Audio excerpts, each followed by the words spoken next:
Today, this video is going to be a little bit of a departure from the norm. Not really working with a particular car per se. We're working with a tow truck. And if you remember when we had the Rivian R1S and we weighed it, and I said at that time when we weighed it, I was going to get my hands on a Ram 5500 and we were going to run it across a scale, and I wanted to demonstrate a few things to folks on what these small chassis trucks weigh with something like that on the back end. Well, I could get the Ram 5500, but there was a couple issues. We're gonna visit that at the end of this video. I got this truck instead, and a couple reasons why I wanted this truck is this truck does no police towing in town. It does no motor club towing in town.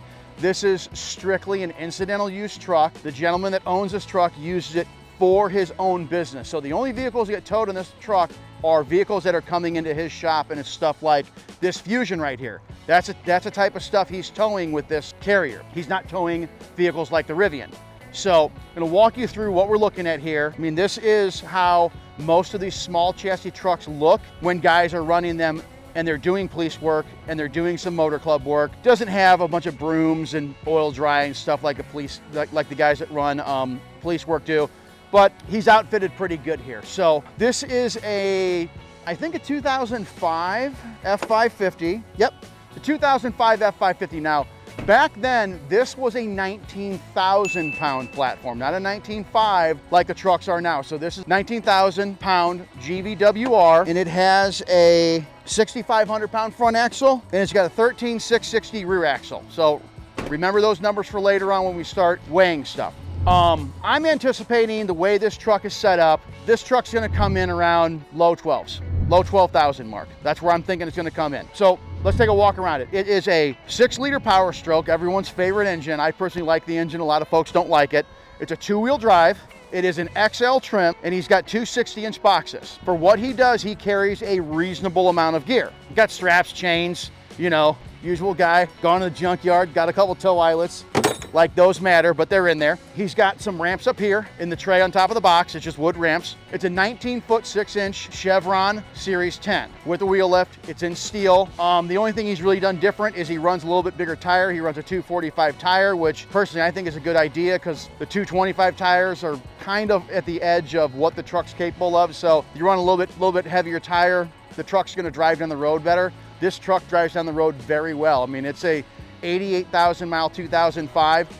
This is probably the best driving small carrier I've ever driven. And it's now 2023, so the truck's almost 20 years old, and this truck drives out great. Over here on the other side, he has jump box, he has an onboard air compressor, hose reel, tools, jack. So he's upfitted like a lot of the guys are who are running roadside stuff. And that's where you see a lot of these small chassis trucks is in the companies that are running a degree of motor club / roadside call. So this is your frontline truck for a lot of companies. I mean, this is their money maker. We're gonna go over to our favorite Road Ranger. We're gonna run it across the scale, and we're gonna bring the scale ticket back. We're gonna see what this thing weighs as a baseline. Then we're gonna start throwing some cars on it. Hopefully this can be a really good demonstration. This is gonna be a good video for folks who are considering getting into the towing business. Maybe they have one of these small trucks and they're having some issues with it and they don't really know where those issues are manifesting. I'm gonna show you where they're manifesting. So if you're getting in the towing space and you're considering this truck, this would be a good video for you. If you're in the towing space and you have a small truck and you're considering a bigger truck, this is probably gonna push you to the bigger truck. So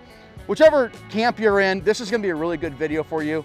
Or if you just like watching knuckleheads like me stand up and talk about tow trucks and EVs, you'll like it too. Let's go to the Road Ranger. Let's drive it across the scale. Let's bring the ticket back. Let's see where we're at. Let's get our baseline number and let's see what this thing weighs.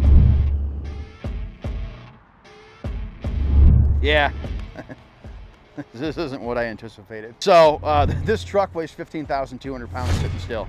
That's about 3,200 pounds more than I thought it was gonna weigh. And just doing some math, already knowing what the Rivian weighs, I already know we're gonna be over, because this is only a 19,000 pound GVWR. It's not like this is an F600 we got 22,000 pounds to play with. If we did, we'd be on the verge of being like right in there on the WR. Yeah, let's load up the Rivian and let's go over and get a scale ticket and see what it weighs.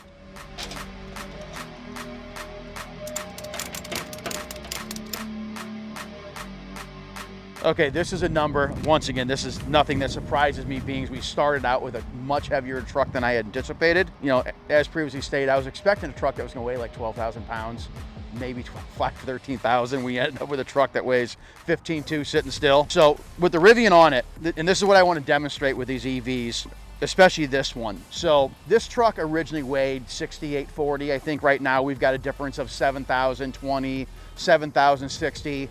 This is my buddy's truck. He's got like a 200-pound toolbox and some gear back there for work. So that's why the truck is now heavier than it was last time. But what I want to show you guys here on these short trucks, what happens when you have 50-50 split vehicles and ones that are tail heavy like this one is, what we've done is we've lost about 300 pounds in the front axle. So this is with the Rivian loaded.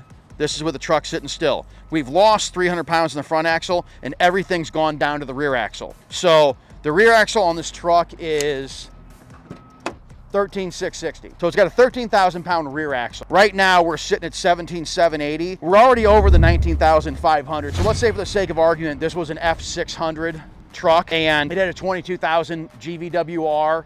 And let's say for the sake of argument, we were able to bring this in 260 pounds lighter and get right at that 22,000 pound number on the gross. We're still way over here because those F600s have a 15,500 pound rear axle. So even on an F600, getting the higher GVWR, you only get a 15.5 rear end on that. So we're already here 2,200 pounds over on the rear axle.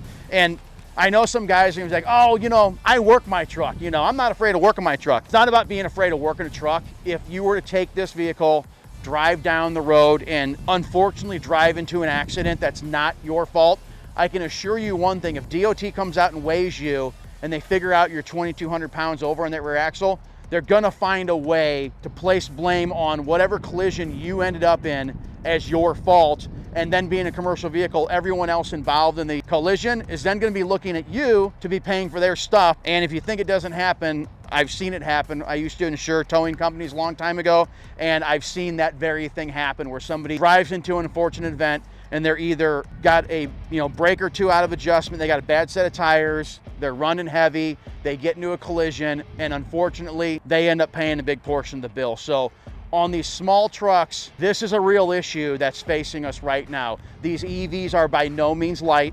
They are all heavy. I think the only ones that are kind of on the light side are the Teslas. Even the Model S's are not light vehicles. So keep this in mind when you're moving EVs. You really need to know what the truck weighs. You need to know what your truck weighs sitting still. We went through this at the beginning to kind of show what's in this truck. This is a reasonably light truck in the scheme of things. We are gonna go over those other truck numbers of those truck or two I was wanting to use. We'll review those towards the end of the video. But you need to keep that in mind when you're running these small trucks. The more stuff you put in them, the less capable they are. I see some guys saying, oh yeah, I'd like to have a F600 crew cab or an F600 extended cab. Every bit of weight you put in that truck is ability you take out of the truck. So the heavier you make it, the less you can do with it legally. Now you can take and run whatever you want to run on the truck. It's your truck.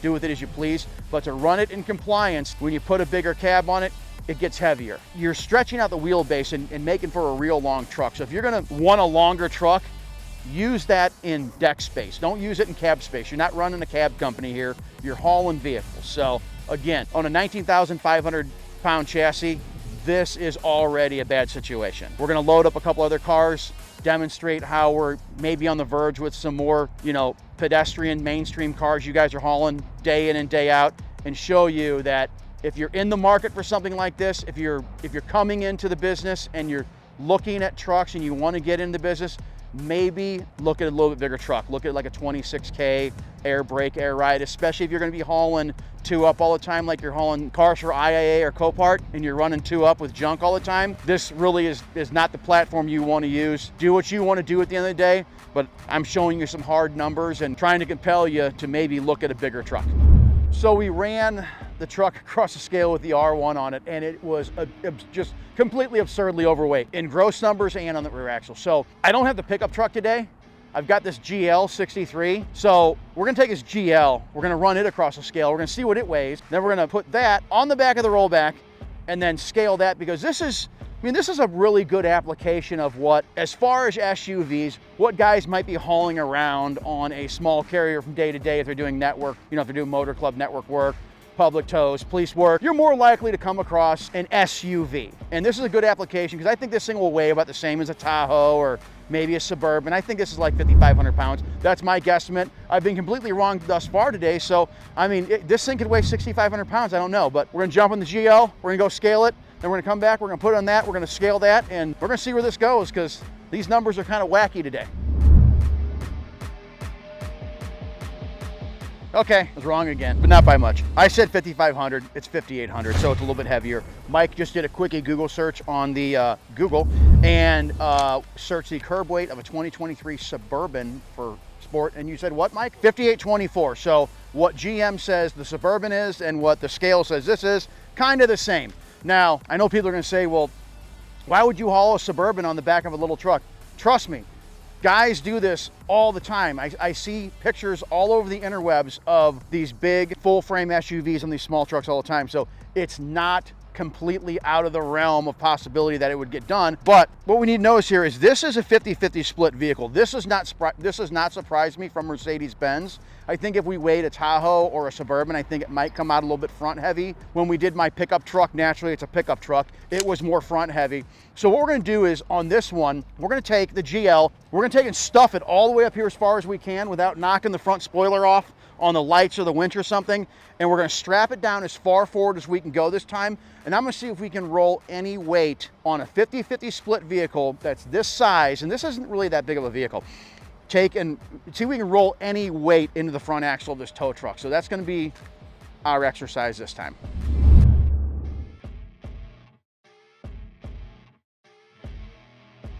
Finally, some good news. Not entirely good news, but better news. Okay, so my theory in rolling the vehicle all the way to the pylon, which you look over here, this is a stationary pylon truck. Pylon's not attached to the bed, so usually the pylon will be mounted here. We actually get about another 9 inches, 12 inches of wiggle room here. So what we did was we moved the GL as far forward on the bed as I felt comfortable, then strapped it down. So in doing so, with it being a 50-50 split vehicle, we went from a 4780 front axle weight to a 5,200 pound front axle weight. So we were actually able to roll 420 pounds into the front axle by moving the vehicle farther forward with a near 50-50 split vehicle. So it doesn't negate the fact that we're still overweight on the rear axle. Again, we've got a 13,660 rear axle and we're at 15,960. So we're 2,330 pounds over on the rear axle still. So with a truck this configuration, hauling a vehicle like that, which run carriers, you know, tow trucks, and you see these trucks running down the road, this is not an unusual scene, an SUV on the back of one of these small carriers. This thing is even overweight, and it's over on the gross. Once again, we've got a 19,000 pound GVWR in this truck, 19,000, not 19.5, and we're at 21,160. So we are 2160 over on the gross like this. So the question that begs to be answered is, what can you actually put on one of these trucks and have it be a legal load? And I say a legal load. This is not a legal load. Some people like to argue with me, you're not hurting the truck. I don't know. A lot of guys are breaking trucks out there. I don't know if it's hurting the truck or not, but it's not a legally compliant load. So, you know, you can't go down, run through the scale, get inspected, and then they start looking at door tags like, oh, you're over on the GVWR and your rear axle, so we're gonna let you slide in this citation. They're gonna hang paper on you. You know, it's gonna happen. So where do we go from here? Do we even bother loading the Fusion up on the wheel lift and seeing how far we can run this rear axle out of spec, or do we unload the GL and then maybe load the Fusion and run the Fusion across and see how that comes out? Maybe we'll do that. Let's see.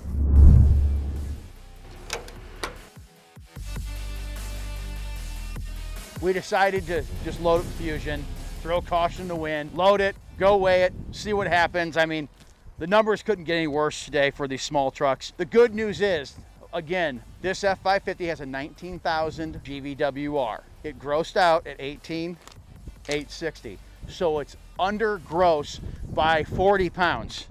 The only problem is it's over the rear axle by 20 pounds. So it's got a 13,660 rear axle and it's 13,680. So for you guys that run trucks, and I know you're thinking, what does all of this mean? What all this means is these little trucks from a legal compliance standpoint aren't nearly as capable as a lot of guys are using them. We took a Ford Fusion, we stuffed the vehicle all the way to the pylon, And we're on an older truck that only has a 19,000 GVWR. Newer ones are 19.5. You get another 500 pounds. If you're on a newer truck and you're on a newer F550, we're gonna use an F550 because I've got some door tags I took pictures of a while ago. So we're just gonna stay with the Ford lineup. It doesn't really vary much when you're using a Ram or using a GM. I got bad news for you guys. The numbers are all kind of, they're all within about 700 or 800 pounds of each other. The chassis are, and then if you're taking you up them identically, then it's gonna come out the same in the wash on the back end. So to put things into perspective, on a newer F550, you get a 14,706 rear axle. So you get about another 1,000 pounds of rear axle in that truck. So this wouldn't be a big deal on that truck. The GL by itself, when we had it stuffed all the way up into the pylon, would still be overweight by a little bit. If you were to put another car on the wheel behind it, your rear axle would go overweight. So these small trucks are good for stuff like this. And I know that guys like, oh, I put, you know, skid steer machines on mine all the time, it doesn't break. Well, nothing breaks until it breaks. You know, I'm just a guy out here running trucks across scales, putting cars on them, and as they say in the news nowadays, I'm showing you the receipts. So glean from it what you will. I'm just putting the information out there for people to consume. And if you're in the market for one of these little trucks, maybe you consider what I'm saying. If you're in the market to move up, maybe this makes you move up.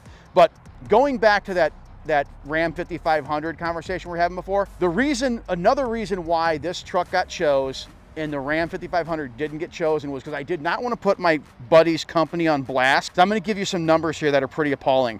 A 2022 5500 four-wheel drive, you got in the ditch a side puller on it. That truck weighed sitting still, all rigged up with gear and everything, ready to go, 17,060 pounds on a 19,500 GVWR. So I said, hey, you got a two-wheel drive with no side puller? He got that one out for me. That one weighed 16,120. This one doesn't weigh much less than that, but it weighs less than that. So if you're trying to use one of these and you're trying to get as much weight out of them as possible, maybe go for an aluminum deck and save some weight there. You know, this has a stationary pylon, maybe put a pylon on the bed, but you know, no crew cabs, no super cabs. You can carry some half-ton pickup trucks if you get them light enough, but the steel deck is the most common configuration in these small trucks. That's a bunch of weight there. You know, this isn't, you know, anything against a Miller product. I got a Chevron to use here. How I went down this rabbit hole was 2 years ago. I started with a F600 with a Jerdan body on it. This is actually what got me tuned up on where the numbers really are in these small trucks. So this isn't a Jerdan thing. This isn't a Miller thing. It's not a Dual Tech thing or a Kylar or whatever, how you pronounce that one. It's a small truck thing. And the issue is in this 120 cab to axle. The cab to axle number is the measurement from the back of the cab to the center line of the rear axle. And on these trucks, the GM, the Ram, and the Ford, for this configuration, they're all 120. They're all 120 inches. And the only way to get more weight into that front axle is to get that rear axle back farther. If it was back 6 inches farther, would you be able to roll more weight into the front axle? Maybe, I don't know. But they don't build them like that. This is what we're stuck with, so this is what we have to use. You know, something to keep in mind. One more little piece to add to this. I know guys will say, well, you know, I've run through the scale with a load, you know, maybe like the GL or a Rivian or, you know, Suburban or something, or I was running too deep through a scale and I didn't get stopped. The scale attendants are looking for 20,000 on a drive axle.